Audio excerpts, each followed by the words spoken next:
নির্বাচন কমিশনার যিনি প্রধান আছেন তিনি বলেছেন এটা নিত্য নৈমিত্তিক একটা ঘটনা এবং নির্বাচনকে কেন্দ্র করে এই ধরনের ঘটনা হতেই পারে।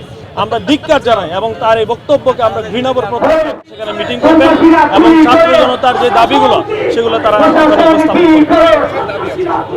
আচ্ছা, আপনারা দেখেছেন অভ্যুত্থানের 1.5 বছর অতিক্রান্ত হলেও এখনো পর্যন্ত কোনো বিচার হয়নি এবং আওয়ামী লীগের ফ্যাসিস্ট পতিত শক্তি যেখানে বাংলাদেশের আনাচে কানাচে লুকিয়ে আছে এখনো পর্যন্ত তাদের বিচার হয়নি এবং তাদেরকে এখনো পর্যন্ত বিচারের মুখোমুখি করা হয়নি।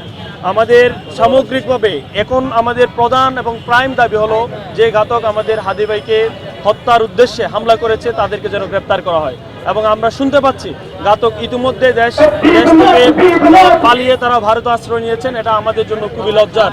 এবং আপনি দেখেছেন কিছুক্ষণ আগে আমাদের নির্বাচন কমিশনার যিনি প্রধান আছেন তিনি বলেছেন এটা নিত্য নৈমিত্তিক একটা ঘটনা এবং নির্বাচনকে কেন্দ্র করে এই ধরনের ঘটনা হতেই পারে। আমরা ধিক্কার জানাই এবং তার এই বক্তব্যকে আমরা ঘৃণাবর প্রকাশ করছি। দেশের অন্যতম সাহসী এবং আপনারা দেখেছেন আমাদের শরীফ ওসমান হাদি ভাই বাংলাদেশের সাধারণ মানুষের কথাগুলো তার মুখ দিয়ে তার দারাজ কণ্ঠ দিয়ে মানুষের কথাগুলো তিনি পৌঁছে দিতেন, জনগণের কাছে তিনি পৌঁছে দিতেন। ভারতীয় আধিপত্যের বিরুদ্ধে তিনি কথা বলেছেন, আমাদের যে এস্টাবলিশমেন্ট তার বিরুদ্ধে তিনি কথা বলেছেন, কথিত ফ্যাসিস্টের বিরুদ্ধে তিনি কথা বলেছেন। এভাবে কথা বলতে বলতে একসময় তিনি একটা বড় শ্রেণীর কাছে তিনি গণশত্রুতে পরিণত হয়েছেন। রাষ্ট্রের উচিত ছিল আমাদের বিপ্লবীদেরকে নিরাপত্তা নিশ্চিত করা, কিন্তু রাষ্ট্র সেখানে সম্পূর্ণরূপে ব্যর্থ হয়েছে।